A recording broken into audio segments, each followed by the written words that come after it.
कल तक जो उसे परेशान करते थे आज उनके हलक से आवाज तक नहीं निकल रही थी। शियांगजुन किसी को बख्शने के मूड में नहीं था। जो सामने आया धड़ाधड़ गोलियों से ढेर कर डाला। साउथ कोरिया जहां कानून इतने सख्त हैं कि बंदूक का नाम लेना भी गुनाह लगता है, ऐसे में एक सन की आम लोगों को फ्री में गन्स डिलीवरी करने लगा और फिर हुआ मौत का तांडव। एक दिन एक प्रेग्नेंट महिला ट्रेन में खड़े होकर सफर कर रही थी, जबकि वहां प्रेग्नेंट महिलाओं के लिए एक सीट रिजर्व थी, लेकिन उस सीट पर एक आदमी बैठा हुआ था। झोंगटे एक नेक दिल और नियम कानून मानने वाला छात्र था। उस प्रेग्नेंट महिला को सीट दिलाने के लिए उसने उस आदमी से अदब से बात की, लेकिन वह आदमी भड़क गया। झोंगटे के साथ ऐसा अक्सर होता था। जब वह लेट होकर स्कूल पहुंचा तो मास्टर जी उस पर चिल्ला उठे। अगले ही पल झोंगटे ने अपने बैग से M16 गन निकाली और मास्टर को शूट कर दिया। फिर पूरे क्लास को गोलियों से भून दिया। उसके कहर से कोई नहीं बच सका, सबके सब मारे गए। आखिर झोंगटे के साथ ऐसा क्या हुआ था जो वह इतना फ्रस्ट्रेटेड हो चुका था? बात यह थी कि वह लगातार 10 सालों से फेल हो रहा था। इसी वजह से वह कंपल्शन, एंजाइटी और डिप्रेशन का शिकार बन चुका था। जब डॉक्टर ने उसकी रिपोर्ट चेक की तो उसकी हालत पिछली बार से भी ज्यादा खराब थी। असल में उसने दवाइयां लेना बंद कर दिया था, क्योंकि उन दवाइयों से उसे नींद आती थी। नींद की वजह से वह ठीक से पढ़ नहीं पाता था और परीक्षा सिर पर थी, लेकिन दवाइयां लेना भी उसकी सेहत के लिए उतनी ही जरूरी थी। दूसरी तरफ एक रूम मालकिन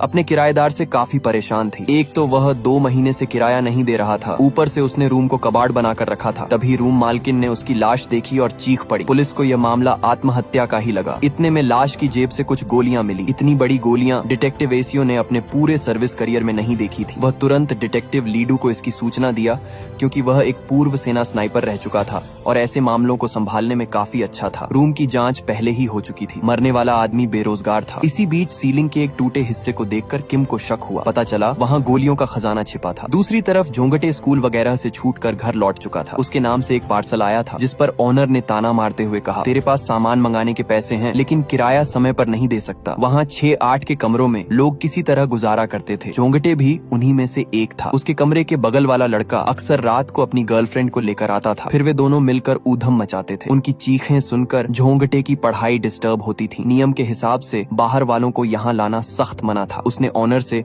उस लड़के की शिकायत की, और तो और इस बिल्डिंग के लड़के इतने थे कि कॉमन फ्रीज से उसका खाना भी चुरा कर खा जाते थे। लेकिन ऑनर ने इस बार भी झोंगटे की बातों को नजरअंदाज कर दिया। वो वापस लौटा तो एक आदमी रूम खोलकर सिगरेट पी रहा था, जबकि हॉस्टल के अंदर धूम्रपान करना मना था। झोंगटे ने प्यार से समझाने की कोशिश की, लेकिन उस आदमी ने उसे ही पीट दिया। गुस्से में तिलमिलाकर वह अपने रूम में आया और तुरंत बैग से एक गन निकाल ली। वह उस आदमी को खत्म करने ही वाला था, लेकिन अपने आप से काफी जद्दोजहद करने के बाद किसी तरह गुस्से को शांत किया। अगली सुबह एक महिला वाटर प्यूरिफायर मैकेनिक अपने एक क्लाइंट के घर मेंटेनेंस करने गई, लेकिन दरवाजे पर दस्तक देने पर किसी ने जवाब नहीं दिया। तब महिला ने वहाँ पड़े पार्सल बॉक्स का नाम पढ़ा तो पता चला कि वह पार्क कयांग जा का ही घर था। तभी उनका बेटा जॉन ने दरवाजा खोला और बताया कि उसकी माँ मार्केट गई हुई है। जॉन घर पर अकेला था, फिर भी महिला बेझिझक वाटर प्यूरिफायर का मेंटेनेंस करने चली आई। इस बीच जॉन की गंदी नजर उस महिला पर थी। महिलाओं को यह अमूमन पता चल ही जाता है, लेकिन जब महिला ने उसके पैर में एंकल मॉनिटर देखा तो उसकी हालत और खराब हो गई, क्योंकि एंकल मॉनिटर खासकर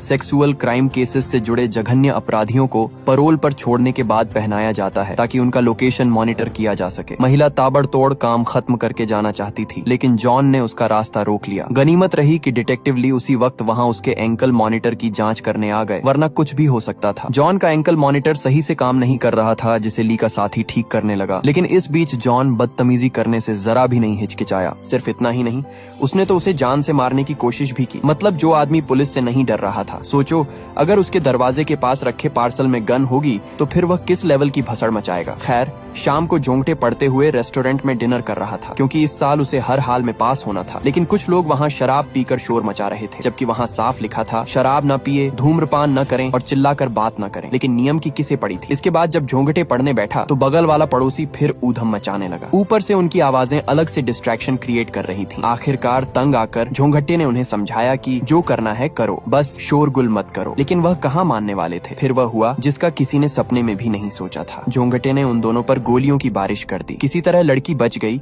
और उसने पुलिस को फोन कर दिया। तब झोंगटे ने उससे फोन छीनकर खुद ही पुलिस को सारी बात बताई और साथ में अपने हॉस्टल का पता भी दिया। इसके बाद वह उन लोगों पर टूट पड़ा जिन्होंने भी उससे बदसलूकी की थी। एक लाइन से सबको भूनता चला गया। दूसरी तरफ पुलिस हेडक्वार्टर ने हॉस्टल के आसपास के सभी यूनिट्स को अलर्ट कर दिया। ली भी उसी एरिया में था, इसलिए वह भी घटना स्थल की ओर निकल पड़ा। तब तक झोंगटे कई लोगों को खत्म कर चुका था और उसने ठान लिया था कि होटल से कोई भी जिंदा नहीं बचेगा। यहाँ तक कि उसने ऑनर को भी मार दिया, क्योंकि अगर वह उसकी शिकायत सुन लेता तो आज यह नौबत ही नहीं आती। इधर एक और जगह गोलीबारी की वारदात सामने आई थी, जिसमें एक सिरफिरे ने पूरे परिवार का खात्मा कर दिया, सिर्फ एक बच्चे को छोड़कर। डिटेक्टिव जो ने उस बच्चे को संभाला और पुलिस स्टेशन ले जाकर उसका बयान दर्ज किया। संयोग से वही सरफिरा उसी जेल में कैद था। उसे देखते ही बच्चे का खून खौल उठा। उसने डिटेक्टिव जो की गन उठाई और उस पर तान दी, लेकिन किसी तरह खुद को गोली चलाने से रोक लिया। इस सीरीज में यही दिखाया गया है कि हर इंसान के अंदर एक ट्रिगर होता है, अगर वह उस पर काबू पाले तो जिंदगी में कुछ भी कर सकता है। डिटेक्टिव जो ने उस बच्चे को पाल पोस कर बड़ा किया। बड़ा होकर वही बच्चा फौज में शामिल हुआ और एक जबरदस्त स्नाइपर बना, जिसकी गोलियों से 99 दुश्मन ढेर हुए। आखिरकार उस स्नाइपर ने बंदूक चलाने से संन्यास लिया और फौज छोड़कर पुलिस फोर्स ज्वाइन की। वही अब डिटेक्टिव ली के नाम से जाना जाता है। जब तक ली हॉस्टल पहुंचा, दूसरी यूनिट पहले ही वहां पहुंच चुकी थी। झोंगटे ने उन पर भी गोलियों की बारिश कर दी, हालांकि वे किसी तरह बचकर निकल गए। अब झोंगटे एक कमरे से दूसरे कमरे में जाकर हर किसी को बेरहमी से मारने लगा, ये चिल्लाते हुए तुम सब जीने के काबिल नहीं हो। इस बीच ली ने खुद झोंगटे का सामना किया। वह जानबूझकर उसकी गोलियां खत्म करवाता रहा और आखिरकार सही मौका पाकर उसे दबोच लिया। जब झोंगटे के कमरे की तलाशी ली गई तो बेड के अंदर से कई गन बरामद हुई। जांच में पता चला कि इन गनों में वही गोलियां इस्तेमाल होंगी जो पहले आत्महत्या के मामले से बरामद हुई थी। इससे साफ हो गया कि दोनों केस आपस में जुड़े हो सकते हैं। अब सबसे बड़ा सवाल था, कोरिया में यह गन आखिर ला कौन रहा है? पूछताछ में झोंगटे ने कबूल किया कि किसी अनजान व्यक्ति ने यह गन उसे कोरियर से भेजी थी। वो अनजान व्यक्ति कौन था? कौन सी कोरियन कंपनी ने कोरियर डिलीवर किया? बॉक्स पर ऐसा कुछ भी नहीं लिखा था। उधर बिजनेसमैन सीओ के गुंडे किम नामक शख्स को बेरहमी से पीट रहे थे, क्योंकि सीओ उसकी बिजनेस प्रॉपर्टी पर कब्जा करना चाहता था। जब किम ने झुकने से इनकार किया तो उन्होंने जबरन उसका धंधा हथिया लिया। इस साजिश में सीओ के सबसे भरोसेमंद आदमी योंगू का अहम रोल था। उसकी वफादारी से खुश होकर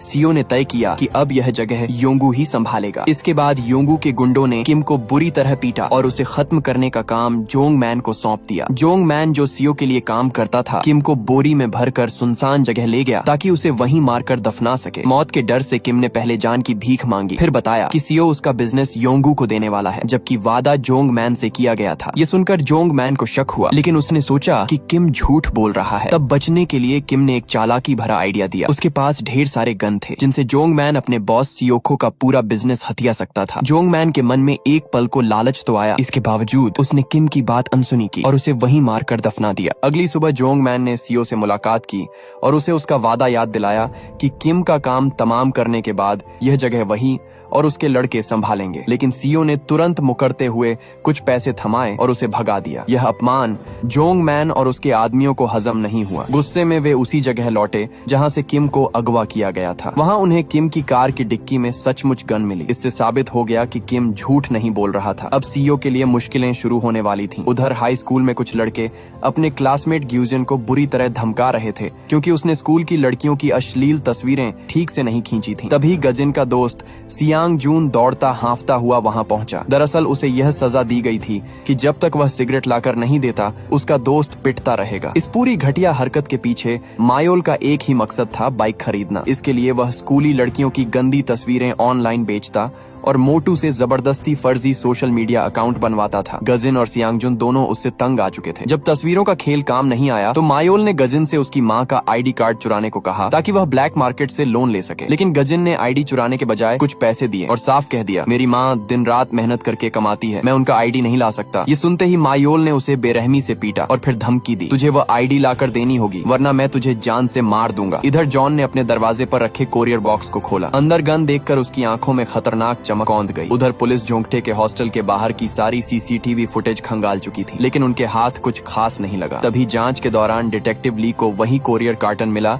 जिसमें झोंगटे को गन डिलीवर की गई थी। कार्टन का लोगो देखते ही ली के दिमाग में अलार्म बज उठा। उसने ऐसा ही बॉक्स जॉन के घर के बाहर देखा था। उसके सहकर्मियों से पता चला कि जॉन किसी टैक्सी में था। फौरन टैक्सी का पीछा किया गया, लेकिन अंदर सिर्फ उसका मोबाइल और मॉनिटर मिला। दरअसल वो आधा घंटा पहले ही टैक्सी से उतर चुका था। इस बीच ली तेजी से उसके घर पहुंचा। दरवाजे पर दस्तक दी तो पाया कि दरवाजा खुला हुआ था। तभी अंदर से हल्की आहट सुनाई दी। ली ने फुर्ती दिखाते हुए अंदर घुसकर उस शख्स को दबोच लिया, फिर उसे पलटकर बड़े आराम से काबू में कर लिया। पूछताछ में उस शख्स ने अपना नाम मूनबैग बताया। वो यहाँ सिर्फ अपना पैकेज लेने आया था। रही बात गन्स की, तो ये सारे गन एक शक्तिशाली इंटरनेशनल राइफल यूनियन IRU नामक ब्लैक मार्केट आर्म्स ग्रुप ने गुप्त रूप से कोरिया के अंदर पहुंचाए थे। उनका पहला डिस्ट्रीब्यूटर पार्टनर किम था, लेकिन इस डील के कुछ ही दिनों बाद सियोखो ने उसे मरवा दिया और उसकी जगह पर कब्जा कर लिया। उधर लाख कोशिशों के बावजूद ली को जॉन के घर से कोई ठोस सुराग नहीं मिला। तभी मून ने बताया कि उसे अलग अलग तरह की गोलियों से भरा एक बॉक्स मिला था, जिसमें ढेर सारे लोगों के नाम और नंबर लिखे थे। सच का पता लगाने के लिए मून उन पतों में से एक पर पहुंचा। वहां उसने देखा कि एक आदमी बैग लेकर जल्दबाजी में निकल रहा था और घर का दरवाजा खुला छोड़ गया। मौका पाकर मून ने घर की तलाशी शुरू की, लेकिन तभी अचानक ली वहां आ धमका। इतने में एक और आदमी जॉन के घर के दरवाजे पर दस्तक देने लगा। मून ने आव देखा ना, ताव उस पर टूट पड़ा। भाग दौड़ मच गई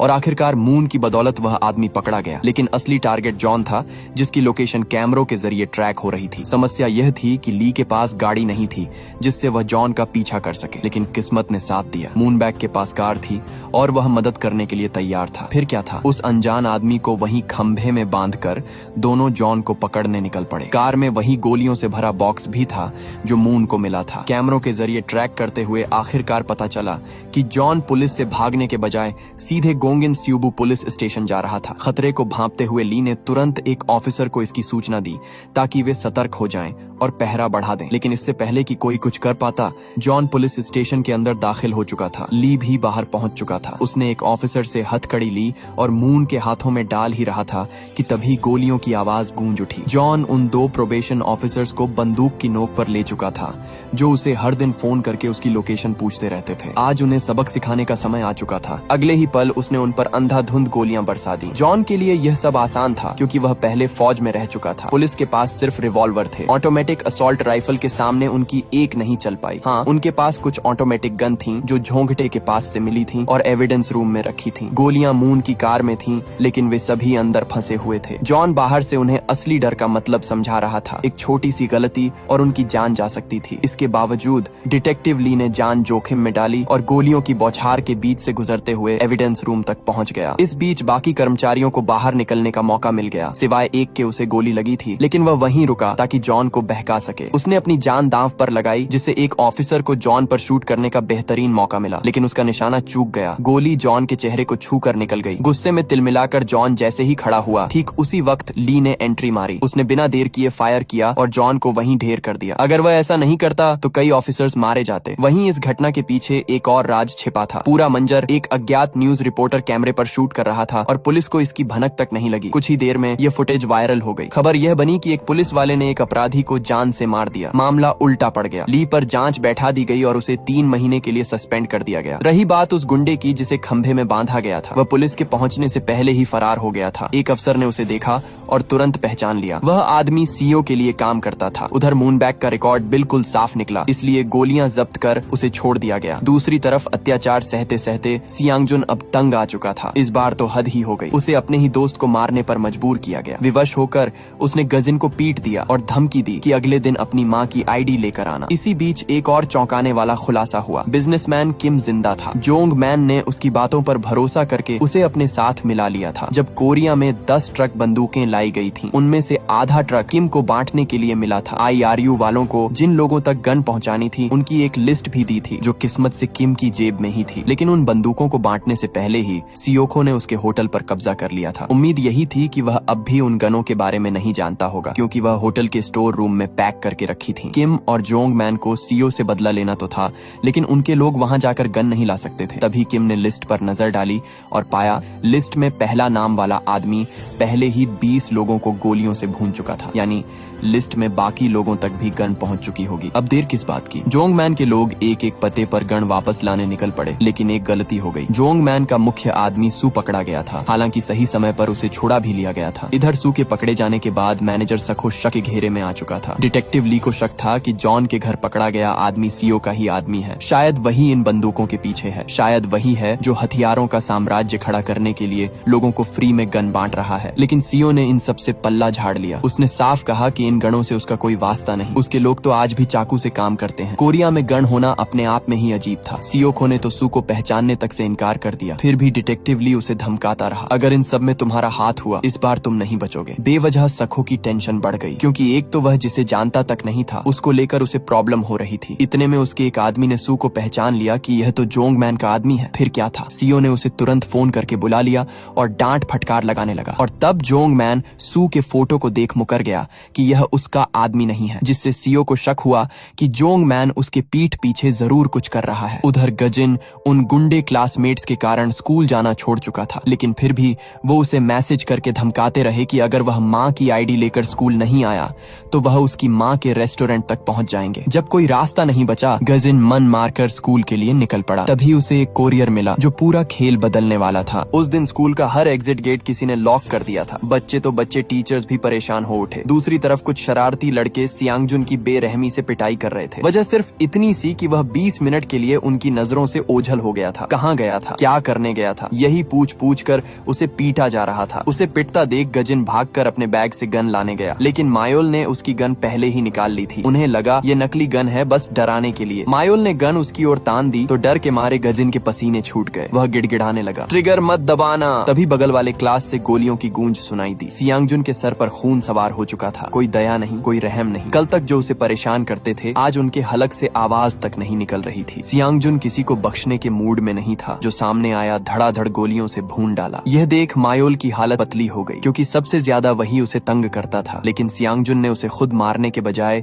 यह मौका गजिन को दिया। सियांगजुन पहले ही सारे एग्जिट लॉक कर चुका था, अब बस उसे ढूंढने की दरकार थी। पता चला सब के सब मेन गेट पर जाकर फंसे हुए थे। तभी पीछे से सियांगजुन आ धमका और पूरा मैगजीन उन पर खाली कर दिया। तब तक इस घटना की खबर पुलिस तक पहुंच चुकी थी। डिटेक्टिव ली और मूनबैग तुरंत मौके पर पहुंचे, लेकिन मामला अब काबू से बाहर हो चुका था। वे किसी तरह एक कांच का दरवाजा तोड़कर कुछ बच्चों को बाहर निकाले। ली भागते हुए अंदर घुसा, जबकि मूनबैग ने एक छात्र के हाथ में रिवॉल्वर देखा और उसे नजरअंदाज किया। इसके पीछे भी एक बड़ा राज छिपा था। अभी भी बहुत से छात्र स्कूल के अंदर फंसे थे और सियांगजुन उनका शिकार करने के लिए घूम रहा था। आखिरकार बच्चे लाइब्रेरी में जाकर छिपे, लेकिन सियांगजुन वहां भी पहुंच गया। अब उसे सिर्फ उन तीनों की तलाश थी, मायोल और उसके दो साथी। शर्त साफ थी, अगर वह तीनों सामने आ गए तो बाकी सब बच सकते थे। तभी टीचर वहां आ गए, लेकिन सियांगजुन उन पर भी टूट पड़ा, क्योंकि उसने सैकड़ों बार उनसे शिकायत की थी, लेकिन उन्होंने उसकी एक ना सुनी। टीचर्स की वजह से उसकी पूरी जिंदगी बर्बाद हो गई थी। अब ना कोई सुनवाई, ना कोई रहम। टीचर्स भी बच्चों के साथ रगड़े जाएंगे। आज अपने पूरे पोटेंशियल पर था। इतने में एक छात्र ने मायोल के एक दोस्त की लोकेशन बता दी। फिर क्या, शॉटगन लेकर अंदर घुसा। उसे देखते ही अलमारियों के पीछे छिपे लड़कों की रूह कांप गई। आखिरकार मायोल को ढूंढ निकाला और उस पर 3-4 गोलियां दाग दी, लेकिन वह किसी तरह बच निकला। हालांकि अब उसका बच पाना नामुमकिन था। तभी ली और मून वहां पहुंच गए। ली ने फुर्ती दिखाते हुए सियांगजुन को दबोच लिया, लेकिन खेल यहीं खत्म नहीं हुआ। अब मायोल गजिन के निशाने पर था। ली की पोजीशन भी रिवील हो चुकी थी। अगर वह हिला तो गजिन गोली चला देगा। क्या होगा आगे, जानिए नेक्स्ट वीडियो में। नेक्स्ट पार्ट देखने के लिए वीडियो को लाइक और